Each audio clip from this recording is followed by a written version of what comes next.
I don't care what your credit score says. We don't handle trash account in my branch. Holloway didn't wait for a response. Before Malik could even unlock his yellow case smartphone, Holloway's hand violently slammed down onto Malik's wrist, pinning it against the cold white marble counter with bone-crushing force. Holloway's unmasked face was inches from Malik's, a portrait of raw, aggressive rage. A thick, rope-like vein in his neck pulsed with a violent rhythm, and his nostrils flared with every jagged, heated breath. You're not leaving until security hauls you out in cuffs for loitering. Holloway hissed, his eyes widening in anger until the whites were fully exposed in a terrifying, predatory glare.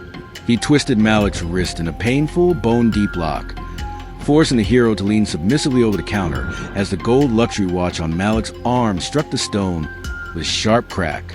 Tessa, standing by in her bold red pencil skirt, let out a mocking laugh. She reached out and violently snatched the deep navy leather portfolio from the counter, flinging across the lobby where it burst against a pillar, scattering Malik's private documents across the floor. Holloway didn't let go. He grabbed Malik's shoulder with his free hand, digging his fingers deep into the white linen shirt until fabric bunched and groaned under the strain of the aggressive physical contact. I am the gatekeeper of this capital, Holloway snarled, his brow furrowed into deep ridges of fury. And I'm making sure you're blacklisted from every financial institution in this state. The witnesses, Sterling in his gold silk blazer and Maya in her silver designer dress, held their phones high.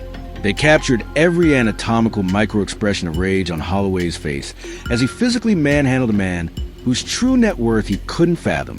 Malik looked directly into Holloway's bulging eyes. "Holloway," Malik said, his voice a low, vibrating black frequency. "The federal wire transfer for the bank's parent company just cleared. If you don't release my arm in 3 seconds, you'll be explaining this assault to your new owner. Hint, you're currently pinning him to the desk." The air in the Global Trust lobby turned glacial as Holloway refused to release his painful, bone-deep wrist lock. He leaned his full weight into the counter, grinding Malik's hand into the white marble, while his unmasked face contorted with a sickening level of aggressive rage. The thick, rope-like vein in his neck pulsed with a violent, jagged rhythm, and his nostrils flared as he exhaled hot, humid breaths of fury into Malik's face. Every anatomical micro-expression on Holloway's face signaled a man who believed he was untouchable. His eyes widened in anger until the bloodshot whites were fully exposed, and his brow furrowed into deep, shadowed ridges of pure malice. Behind him, Tessa maintained her mocking sneer, her bold red pencil skirt a sharp contrast to the royal blue emergency lights that suddenly began to pulse on the security monitors. She was busy entering a permanent ban into the system, unaware that the keyboard was no longer responding to her commands. Holloway shoved Malik's shoulder back one last time, his knuckles white as he exerted a final burst of pressure.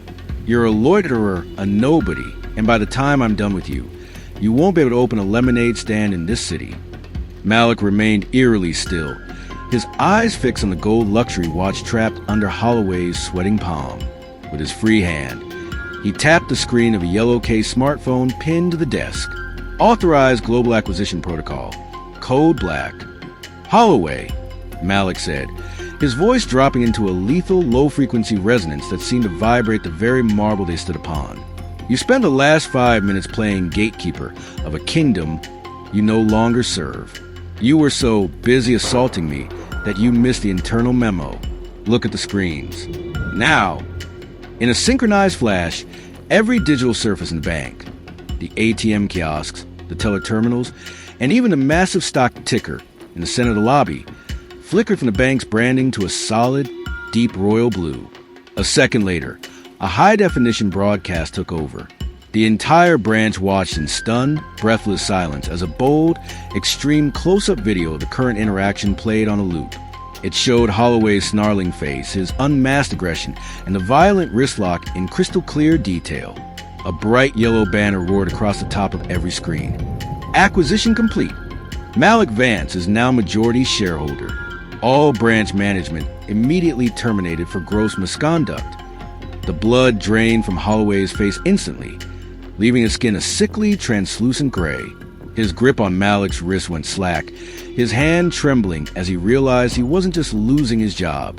He was looking at the man who now owned his mortgage, his pension, and his future. The heavy brass doors of the bank were kicked open by a phalanx of federal marshals and private security in deep Navy tactical gear with yellow lettering. They swarmed the floor with surgical precision. Sterling in his gold silk blazer and Maya in her silver designer dress moved forward, their phones broadcasting the total collapse of Holloway's career to a live audience of millions. "Holloway and Tessa," the lead auditor announced, his voice echoing to the vaulted ceiling like a hammer. "By direct order of the new chairman, your federal banking credentials are void. You are being detained for felony assault and professional malpractice. Every account you have authorized in the last decade is now flagged for a federal fraud audit." Malik stood up slowly, adjusting the sleeves of his white linen shirt and straightening his deep navy trousers. He stepped directly into Holloway's personal space, his gold luxury watch gleaming under the lights. "You told me you were the gatekeeper. Holloway, the truth is, I just bought the gate and burned the keys. Your justice debt is a permanent exile from the world of finance." Two security officers firmly grabbed Holloway by his arms, twisting him behind his back in a brutal, bone-deep lock. They didn't just lead him away. They slammed his face down onto the very marble counter where he had pinned Malik's hand moments before. Tessa was grabbed by her bold red blazer, her mocking laughter replaced by frantic sobs as her executive ID was ripped from her neck and snapped in two. They were physically dragged to the center of the lobby, their expensive shoes scuffing the floor as customers and staff gathered to jeer and record the disgrace. The security team hauled them out the front doors and deposited them onto the sidewalk, right into a waiting swarm of news crews and a waiting police transport. Malik looked at the lead auditor. "Seal the vault. I want a new team in here who understands that the person standing on the other side of this counter is the only reason this building exists." He checked his gold watch one last time. "And make sure the footage of that wrist lock is the first thing the National Banking Board sees. I want them blacklisted by sunset." The power was destroyed. The truth was revealed. And the villains were liquidated.